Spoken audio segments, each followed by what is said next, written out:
Al silencio en el ático de la Torre Esmeralda no era paz, era una advertencia. Dominic Toretto, un nombre te infundía terror en los bajos fondos de la ciudad, pero que hoy pasaba como el plomo. Sostenía el teléfono satelital con una fuerza que amenazaba con pulverizar el aparato. Al otro lado de la línea, la respiración era un estertor agónico, un sonido que no pertenecía al mundo de los vivos. Era la voz de un fantasma, alguien a quien Dominic le debía la vida, la libertad y el imperio que ahora gobernaba con mano de hierro. Pero el favor que le pedía no era una cabeza en una bandeja, en un cargamento protegido, en un golpe de estado criminal. Era algo mucho más perturbador. Via verla, Dominic. Hoy. No mañana. Hoy. Y es lo único que y pido antes de que él era si me acabe. Susurró el hombre al otro lado. Dominic colgó. Sus ojos, fríos como el hielo de un glaciar, así clavaron en el horizonte de la ciudad. Él no así involucraba. Él no sentia. Él simplemente ejecutaba. Pero la deuda de honor era el único código que su alma on respetaba. Lo que Dominic no sabía mientras ajustaba su saco de seda negra, era que ese simple trayecto en ascensor sería el descenso hacia una verdad que demoliría cada muro que había construido alrededor de su corazón. El Mercedes blindado así detuvo frente a un edificio de apartamentos que al tiempo parecía haber olvidado en los margines de la zona industrial. No había guardias, no había lujos, solo el olor a óxido y a lluvia inminente. Dominic bajó del vehículo, su presencia desentonando violentamente con la decadencia del lugar. Cada paso que daba hacia el tercer piso resonaba como una sentencia. Sus nudillos marcados por 1000 batallas, golpearon la madera astelada de la puerta 3B. Cuando la puerta se abrió, el mundo de Dominic se detuvo. No había una amenaza esperándolo, no había un sicario con una cuenta pendiente. Frente a él una mujer joven, con los ojos más tristes y familiares que jamás había visto, sostenía un pincel manchado de rojo. El aire en el pasillo se volvió denso, casi irrespirable. Ella lo miró no con miedo, sino con una especie de reconocimiento ancestral que le heló la sangre. Ligas tarde, dijo ella, con una voz que era el eco exacto de una mujer que Dominic creía haber enterrado en su memoria hace 20 años. En ese momento, el jefe de la mafia, el hombre que nunca dudaba, sintió el primer crujido en su armadura. ¿Quién era ella realmente? ¿Por qué su viejo amigo moriría pidiendo este encuentro? Pero lo que realmente le cortó la respiración no fue la mujer, sino el cuadro que descansaba detrás de ella en el cabaret. Un retrato detallado pincelada por pincelada, de una escena de crimen que solo Dominic y un hombre muerto conocen. ¿Cómo podía ella saber lo que pasó aquella noche bajo el puente de Brooklyn? ¿Era esto una trampa o el inicio de una revelación que destruía su imperio desde adentro? Dominic Toretto no era un hombre hecho de carne y hueso. Para el mundo exterior, era una estructura de granito diseñada para soportar el peso de una ciudad entera sobre sus hombres. Mientras cruzaba el umbral del desvencijado apartamento de la joven, el contraste era casi violento. Sus zapatos de piel italiana, que costaban más de lo que este edificio valdría en una década, crujeron sobre la madera vieja. Pero Dominic no veía la pobreza, veía fantasmas. Para entender por qué un hombre que ordenaba ejecuciones con la misma frialdad con la que pedía un café estaba allí, hay que entender su deseo más profundo. El orden. Dominic vivía por la jerarquía. En su mundo el caos era la muerte. Su mayor miedo no era la cárcel en hay una bala en la nuca. Era la irrelevancia de una promesa rota. La lealtad era la única moneda que no se devaluaba en su banco de sangre. El hombre que lo había llamado, aquel que ahora exhalaba sus últimos alientos en una cama de hospital a kilómetros de distancia, se llamaba Vito Corleone, un nombre que Dominic pronunciaba solo con la cabeza inclinada. Vito no era un mafioso, era un cerrajero, un hombre común que una noche de invierno, hace quinzanos había escondido un Dominic herido y perseguido en el sótano de su tienda, arriesgando a su propia familia para salvar a un desconocido que desangraba el piso. Vito nunca pidió dinero. Nunca pidió protección. Solo pidió esa misma noche, que si alguna vez llegaba el final, Dominic cuidara de su mayor tesoro. Dominic observó a la joven frente a él. Se llamaba Elena Neves, y su presencia era un desafío directo a la realidad de Dominic. Elena no tenía la mirada sumisa de quien solían rodear al jefe de la mafia. Tenía una mandíbula firme y unos ojos que parecían escanear el alma de Dominic en busca de gritas. ¿Eres el verdad? Preguntó Elena, dejando el pincel sobre una mesa llena de tubos de óleo aplastados. El hombre del que mi padre hablaba como si fuera un dios y un demonio al mismo tiempo. Dominic no respondió de inmediato. Su mirada recorrió la habitación. Era un espacio pequeño, asfixiante, saturado del olor a trementina y café barato. En las paredes colgaban bocitos de rostros anónimos, pero todos compartían una expresión: dolor. Dominic sintió una punzada de algo que no podía identificar. ¿Era culpa? No, él había extirpado esa emoción hacía mucho tiempo. Era una conexión magnética, un hilo invisible que lo ataba a esta mujer. En ese momento el teléfono de Dominic vibró. Era Letty Ortiz, su mano derecha y la mujer que manejaba la logística de sus operations con una eficiencia quirúrgica. Letty era la única persona que se atrevía a levantar la voz. La única que conocía los secretos de las cuentas en el extranjero y las fosas comunes en el desierto. Dominic, tenemos un problema en los muelles. La voz de Letty sonó metálica y urgente a través del auricular. Los hombres de la facción rival están interceptando el cargamento. Necesitamos tu autorización para limpiar el lugar. ¿Dónde diablos estás? ¿Has lo que tengas que hacer, Letty? No me interrumpas, respondió Dominic con una frialdad que hizo que Elena se estremeciera. Él guardó el teléfono, pero la interrupción había servido para recordar quién era. Era el soberano de un imperio de sombras, y estaba perdiendo el tiempo en un apartamento que olía a pasado. Sin embargo, no podía apartar la vista del cuadro del cabaret. La escena del crimen. El puente de Brooklyn. La noche en que Dominic cometió su primer pecado original para ascender al trono. Mi padre me dijo que vendrías, continuó Elena, ignorando la frialdad de su visitante. Me dijo que eras el único hombre que podía ayudarme a terminar esto. Pero mirando ahora, solo vio a alguien que está escapando de su propio reflejo.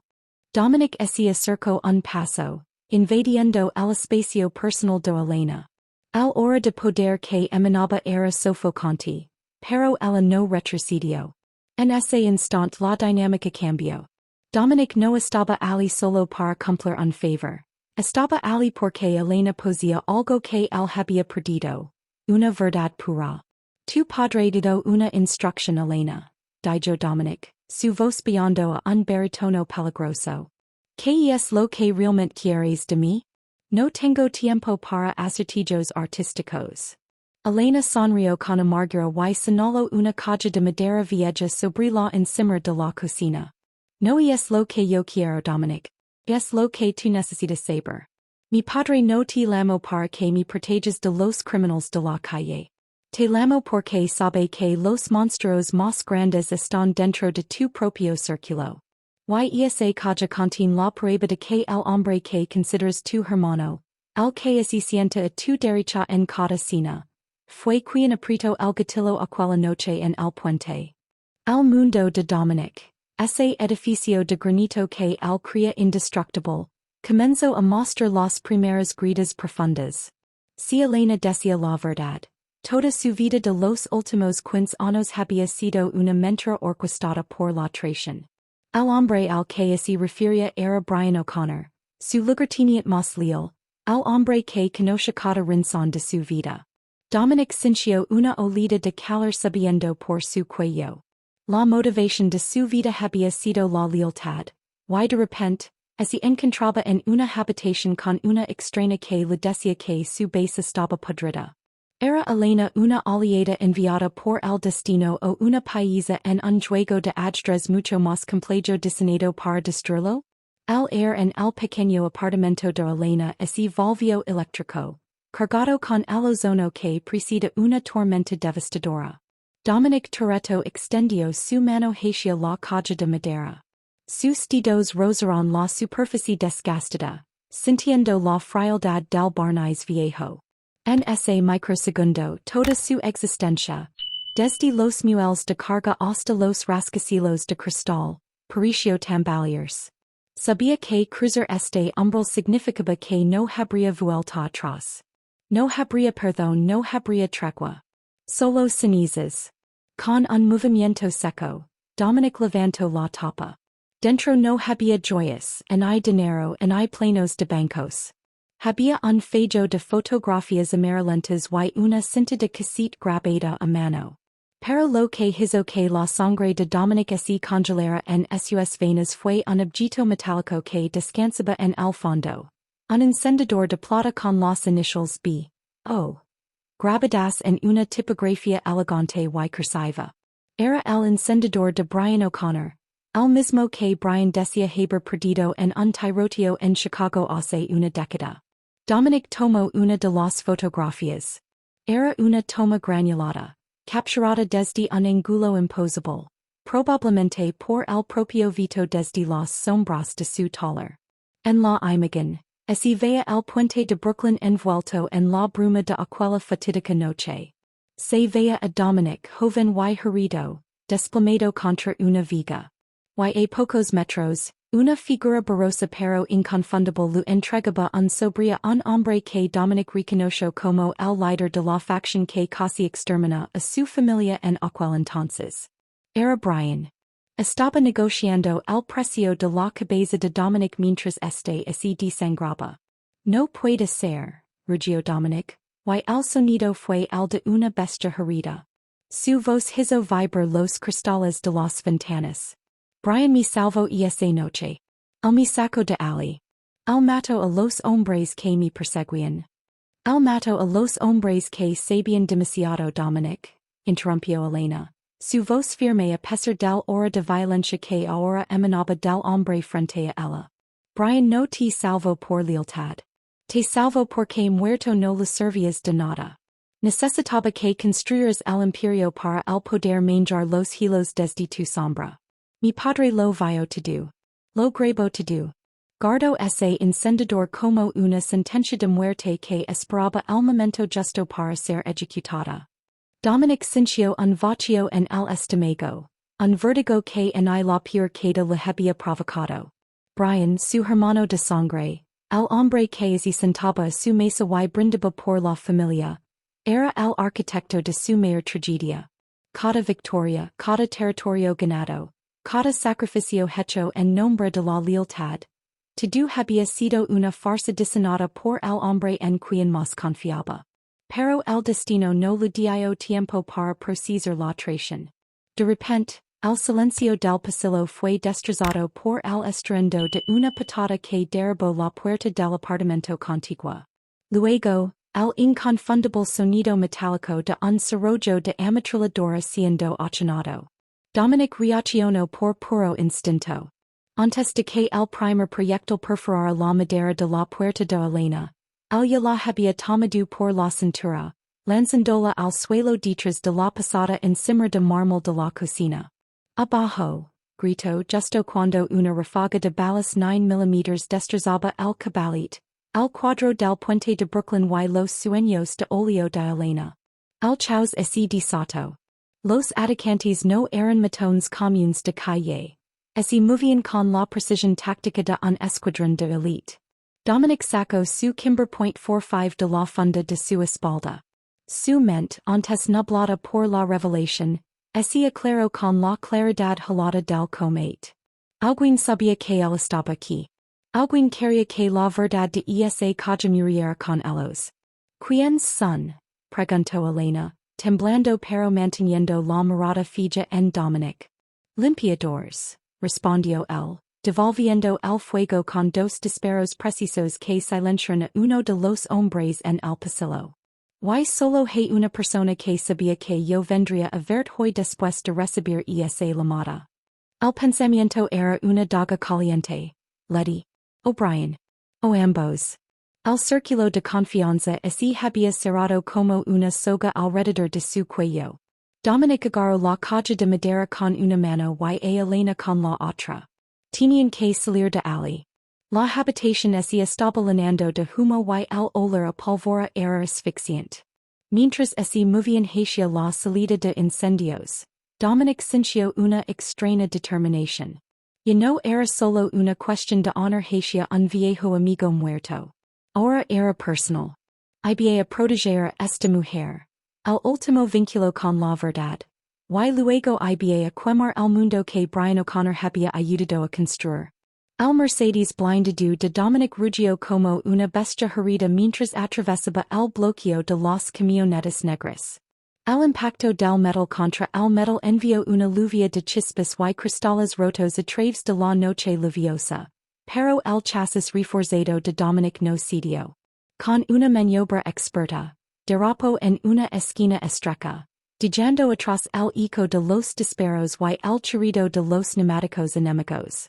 A su lado, Elena Neves respiraba entrecortadamente, con las manos aferradas al tablero, su rostro pálido bajo las luces de neón de la ciudad que pasaban como ráfagas de fuego.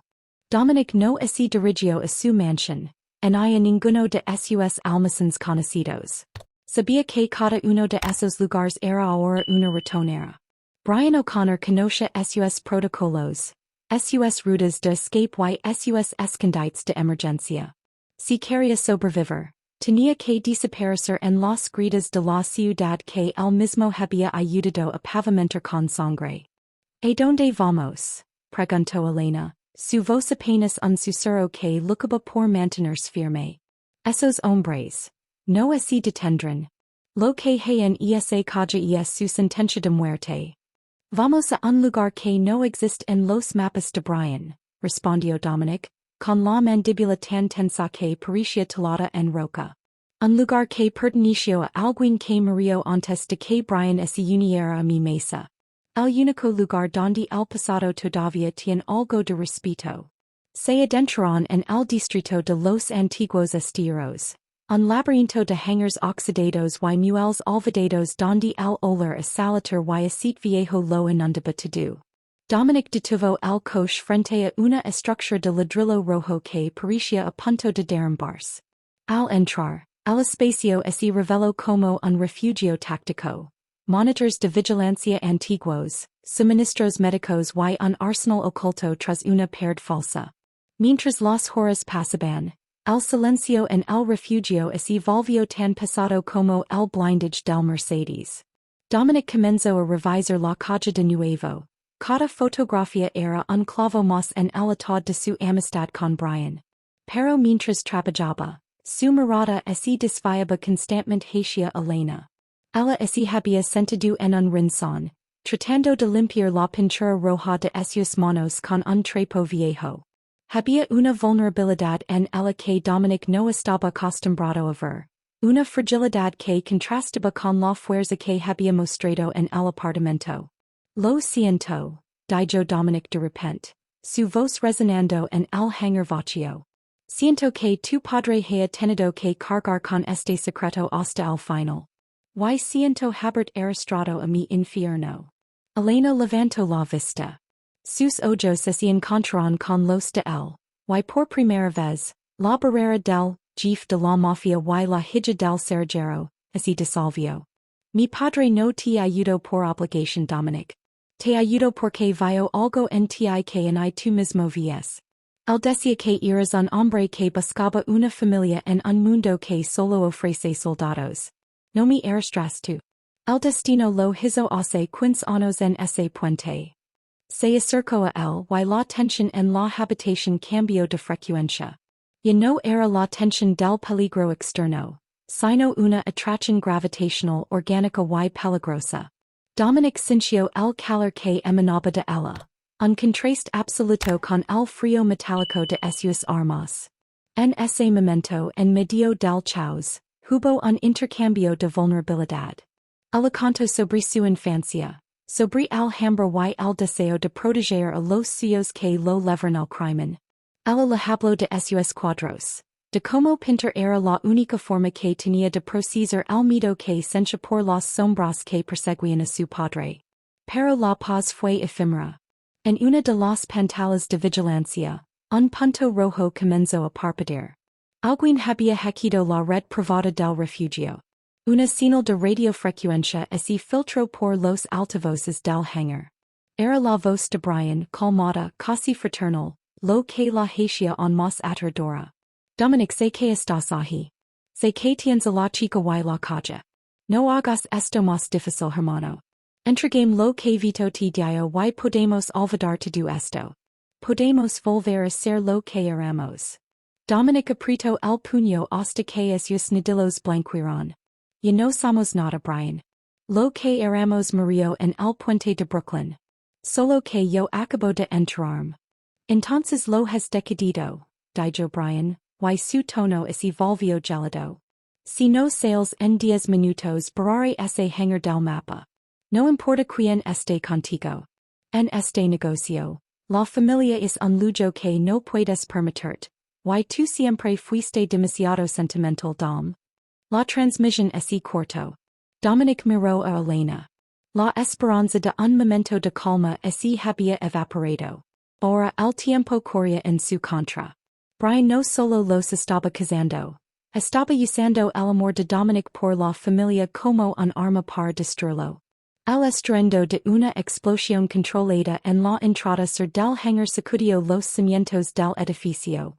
Pero Dominic Toretto no parpadeó. El polvo de ladrillo y el humo gris empezaron a filtrarse por los conductos de ventilación, creando una atmósfera de pesadilla. Brian O'Connor no estaba bromando. Estaba dispuesto a demoler el refugio con ellos dentro. Dominic tomó a Elena de la mano y la condujo por un pasadizo subterráneo que conectaba con las antiguas alcantarillas del estero, un camino que solo él conocía. En la oscuridad del túnel, iluminados solo por la linterna táctica de su rifle, el silencio se volvió asfixiante. El goteo del agua y el eco de sus propios pasos eran los únicos sonidos. Dominic se detuvo un momento para verificar que no los seguían.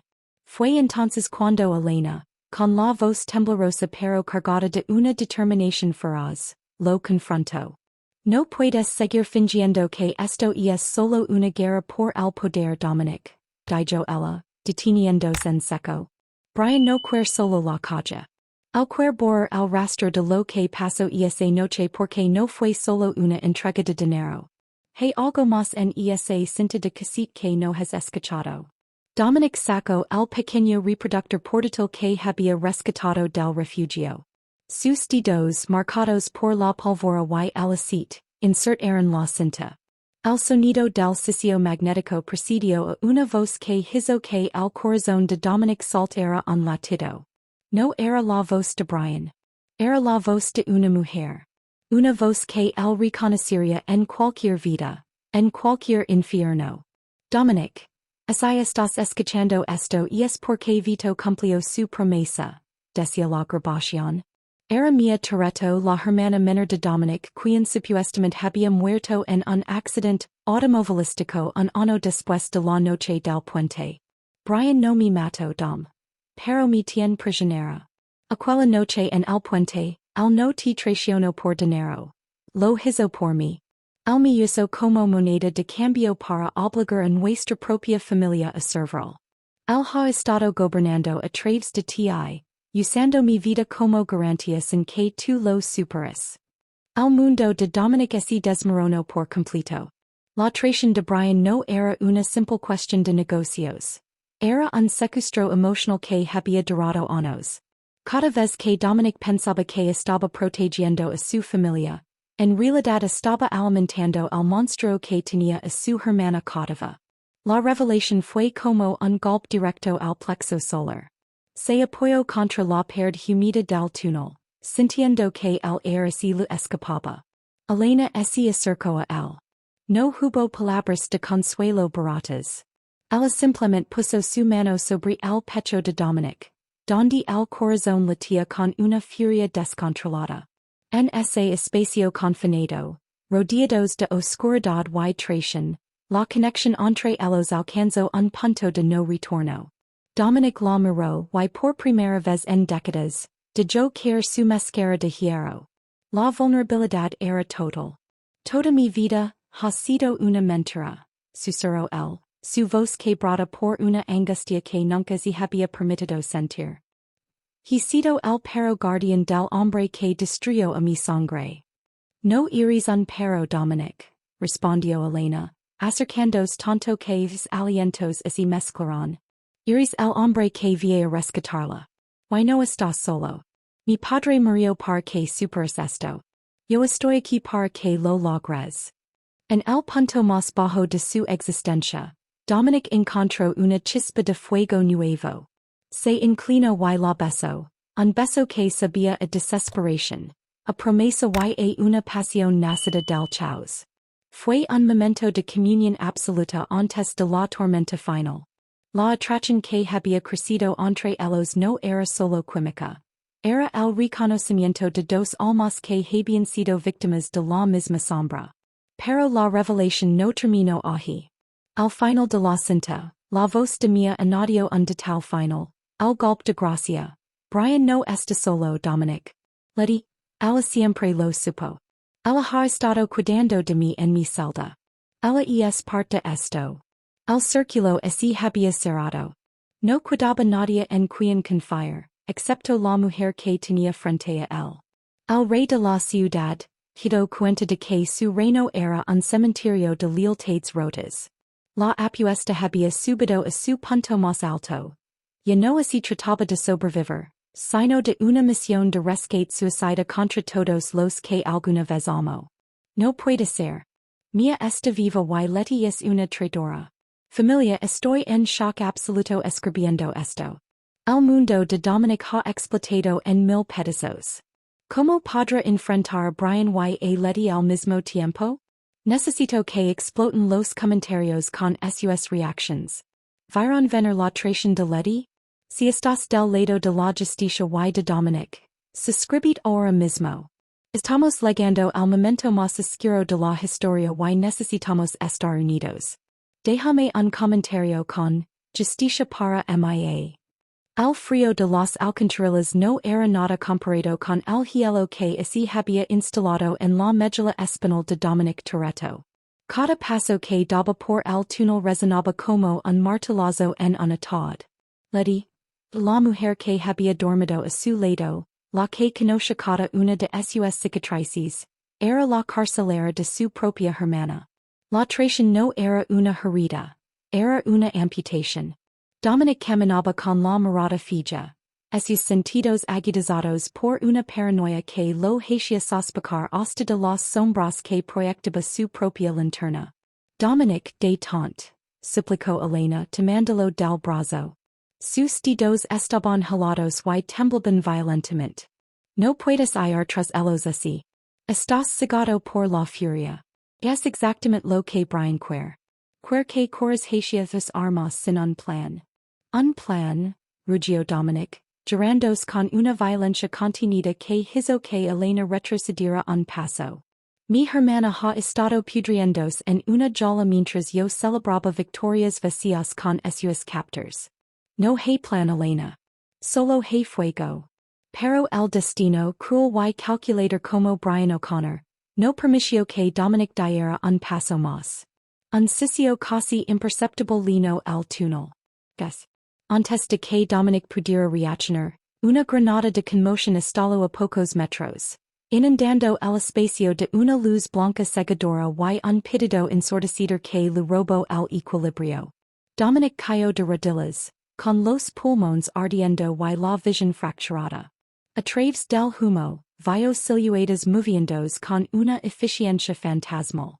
Sombras vestidas de negro, con visors nocturnos y movimientos tácticos que él mismo les había enseñado. Elena, gritó Dominic, pero su voz era un hilo débil ahogado por la tos. Vio a dos hombres agarrar Elena. Ella luchó con una ferocidad inesperada, pateando y gritando, pero un golpe seco con la culata de un rifle la dejó inconscient. Dominic intentó alcanzar su arma, pero una bota pesada aplastó su mano contra el suelo de cemento humido. La presión era insoportable. Sintió los huesos de sus metacarpianos crujir bajo el peso del traitor.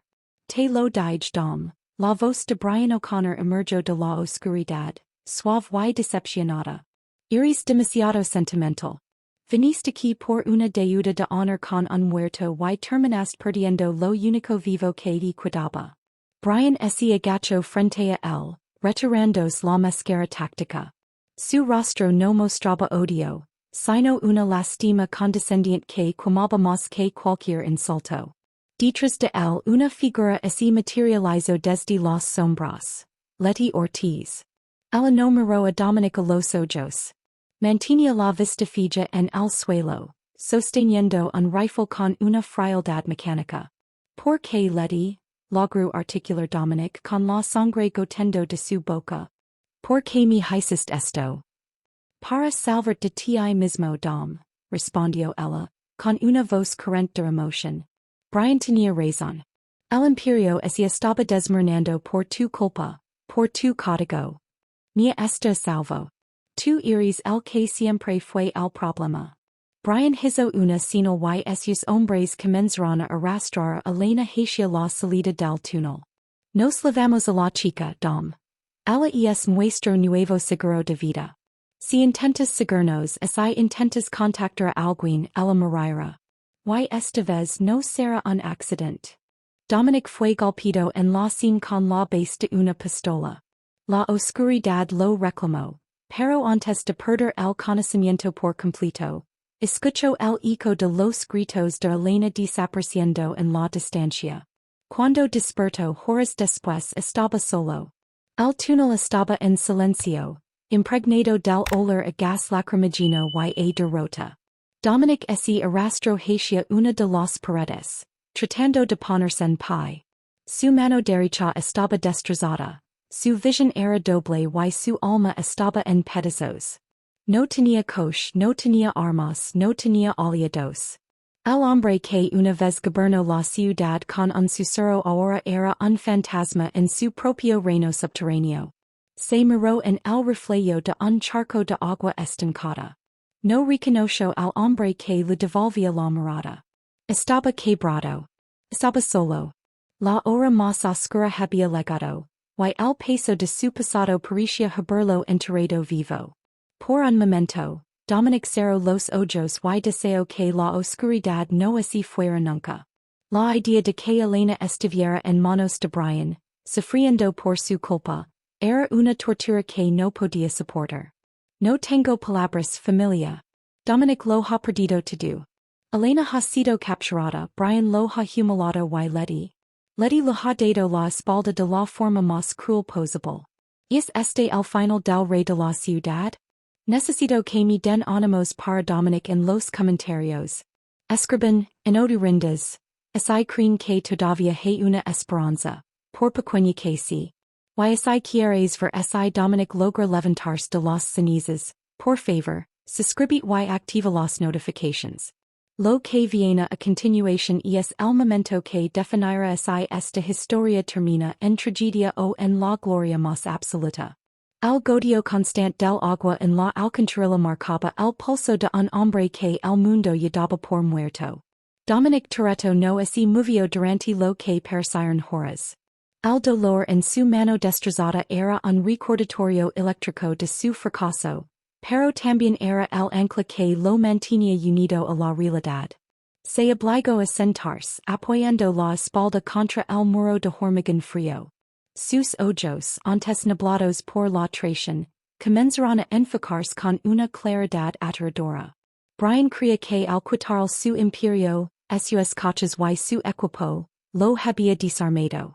No entendía que Dominic no era el rey por lo que poseía, sino por lo que era capaz de sacrificar. Con un esfuerzo sobrehumano, Dominic utilizo su mano izquierda para entablar sus dedos rotos con un trozo de madera y parte de su camisa desgarrada. Al grito de dolor quedó atrapado en su garganta, transformándose en una exhalación de vapor en el aire gelado. Se puso de pie, tambaleándose, y comenzó a caminar hacia la superficie. No buscaba un hospital, buscaba un santuario que Brian, en su arrogancia había pasado por alto. El viejo taller de Vito Corleone. Al llegar al taller, bajo el manto de una madrugada gris, Dominic forzó la cerradura con la destreza que solo los años de delincuencia otorgan. Al oler a aceite de motor y metal viejo lo recibió como un abrazo familiar. Ali entre herramientas cubiertas de polvo, Dominic encontró lo que necesitaba. Vito no solo era un cerrajero, era un preparador de motores de la vieja escuela. En el sótano oculto tras una pair de neumáticos, descansaba el proyecto Phoenix. Un cargador Dodge de 1970 negro mate, con un motor que rugía como mil demonios encadenados. Era el coche que Dominic había construido con Vito años atrás. Un secreto que ni siquiera le conocía. Me dejaste solo, Brian, susurró Dominic mientras acariciaba el capo de metal frío. Pero me dejaste con el fuego. Dominic no solo armó el coche, armó su mente. Revisó los planos de la ciudad que Vito guardaba en su caja fuerte. Mapas de túneles de servicio, rutas de escape olvidadas y, lo más importante, la ubicación de las casas negras, de Brian. Utilizando una radio de onda corta, Dominic empezó a interceptar las comunicaciones de la frecuencia privada de la Mafia. Escuchó la voz de Letty, dando órdenes de búsqueda, y la risa confiada de Brian. Estaban celebrando antes de tiempo.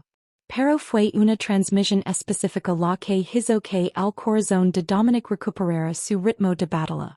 Una señal débil proveniente de un almacén en los muelles del sector norte. Era un código que él mismo había enseñado a su hermana Mia cuando eran niños. Un patrón de interferencia estática que significaba, sigo aquí. En ese momento la desesperación murió y nació la estrategia. Dominic comprendió que no necesitaba un ejército. Necesitaba ser el fantasma que Brian temía. Preparó explosivos caseros con suministros del taller. Ajustó la suspensión del Phoenix para un asalto urbano y cargó una escopeta de carretera que Vito guardaba bajo el mostrador. La chispa definitiva de esperanza llegó cuando descubrió un compartimento oculto en la caja de madera de Elena, la que Brian había dejado atrás por considerar la vacía. En el fondo, tras un doble fondo de terciopelo, había una llave maestra digital. Una llave que podía abrir cualquier cerradura electrónica instalada por la empresa de seguridad que Brian usaba para sus bunkers. Elena no solo le había dado la verdad. Lo había dado el cuchillo para degolar al traitor. Dominic así subió al asiento del conductor. El motor del Phoenix despertó con un estruendo que hizo temblar las paredes del taller. Ya no era el jefe de la mafia tratando de mantener un negocio. Era un hermano y un amante dispuesto a errar con todo por los suyos. El punto de inflexión así había completado. El dolor así había evaporado, dejando atrás una voluntad de acero puro. El sector norte de los muelles era un laberinto de acero y sombras. Pero para el Phoenix, de Dominic, era una pista de aterrizaje hacia el infierno. El Dodge cargó contra el portón principal del almacén 47 a 160 km por hora. El estruendo del metal retorciéndose fue como el trueno que precede al juicio final. Dominic no frenó. Utilizó el impulso para atravesar la primera línea de defensa, enviando barriles de combustible y cajas de suministros volando por los aires. Los hombres de Brian, temidos por sorpresa, apenas tuvieron tiempo de alzar sus armas antes de que la bestia negra estuviera sobre ellos. Dominic saltó del coche antes de que este se detuviera por completo, rodando sobre el pavimento de concreto mientras disparaba su escopeta con la mano izquierda, la única que aún le respondía con precisión quirúrgica. Cada disparo era una sentencia. No había vacilación en sus ojos, solo una frialdad absoluta. Utilizo la lave digital de Elena para bloquear las salidas de emergencia, atrapando a los traidores en su propia guarida. Dominic está aquí. Repito, el objetivo está vivo. Grito un guardia por el radio antes de que una ráfaga de fuego suprimiera su voz para siempre. Dominic avanzó por el pasillo central, cubriéndose tras las columnas de acero. El almacén era una fortaleza tecnológica, pero él conoce los puntos ciegos. Llegó a la zona de las oficinas superiores, donde una puerta de titanio resguardaba el núcleo del búnker. Con un movimiento rápido, activó las cargas de C4 que había preparado en el taller. La explosión no solo derribó la puerta, sacudió toda la estructura del muelle. Al entrar, el humo se disipó para revelar una escena que le detuvo el corazón. En el centro de la sala, atadas a silas de hierro, estaban Mia y Elena. Mia, delgada y pálida tras años de cautiverio, lo miró con una mezcla de terror y esperanza absoluta. Elena, con el rostro marcado por los golpes pero con la barbilla en alto, intentó gritar su nombre a través de la mordeza. Y allí entre ellas estaba Brian O'Connor, sosteniendo una pistola contra la sien de Mia. A su lado Letty Ortiz apuntaba directamente al pecho de Dominic. Un paso más dom, y esta historia termina en tragedia para todos. Dijo Brian, su voz ahora despejada de toda pretensión fraternal. Has destruido mi operación, has matado a mis mejores hombres. ¿Por qué? Para morir como un héroe en un almacén olvidado. Dominic bajó su arma lentamente, pero no por rendición. Sus ojos se clavaron en los de Letty. Letty, mirame. Mira a Mia. ¿Es esto lo que querías? ¿Es este el orden que Brian te prometió? Tú no eres una asesina de niños, ni una carcelera de hermanas. Eres la mujer que me enseñó que la familia es lo único que importa. Letty vaciló. El cañón de su rifle tembló apenas un milímetro, pero en ese nivel de tensión, era un terremoto. Brian lo notó. No lo escuchas, Letty. Disparo ahora o estamos acabados, gritó Brian, perdiendo por fin la compostura. En ese instante, Dominic ejecutó el movimiento que había planeado desde que salió del túnel. No disparó a Brian. Disparó a la válvula de gas que corría por el techo, justo encima de los sistemas eléctricos. Una llamarada azul cegadora llenó la habitación, causando una distracción de un segundo. Fue suficiente. Letty, en un acto de redención instantánea, giró su arma y disparó a los dos guardias que flanqueaban a Brian. Dominic se lanzó hacia adelante, tacleando a Brian antes de que este pudiera apretar el gatillo contra Mia. El impacto los envió a ambos a través de un ventanal de cristal, cayendo hacia la plataforma de carga inferior. La peli en el suelo fue brutal, primaria, desprovista de elegancia. Brian lucaba por su imperio. Dominic lucaba por su alma. Brian sacó un cuchillo táctico hiriendo a Dominic en el hombro, pero Dominic no sintió el dolor. Agarró a Brian por el cuello con su mano herida, ignorando los huesos rotos que gritaban de agonía, y lo estampó contra el chasis del Phoenix. Me robaste 15 años, Brian, rugió Dominic asestando un golpe que le fracturó la mandíbula al traitor. Me robaste mi hermana. Me robaste la paz. Pero hoy te devuelvo la verdad. Dominic no lo mató. Lo dejó inconsciente y espesado a la estructura del coche, justo cuando las sirenas de la policía, la verdadera policía, alertada por la frecuencia de emergencia que Dominic había activado, empezaron a resonar en la distancia. Dominic subió de nuevo a las oficinas, desatando a Mia y a Elena con manos temblorosas. El abrazo de los tres, rodeados de fuego y humo, fue el clímax de una década de mentiras. Letty se quedó a un lado, bajando la cabeza, entregando su arma a Dominic en señal de rendición y arrepentimiento. El búnker de Brian O'Connor, el trono de su traición estaba cayendo. La victoria era amarga pero era real. El sol naciente no solo iluminaba los muelles, parecía lavar los pecados de una década, banando la ciudad con una luz dorada que esencia, por primera vez en años, como una promesa en lugar de una amenaza.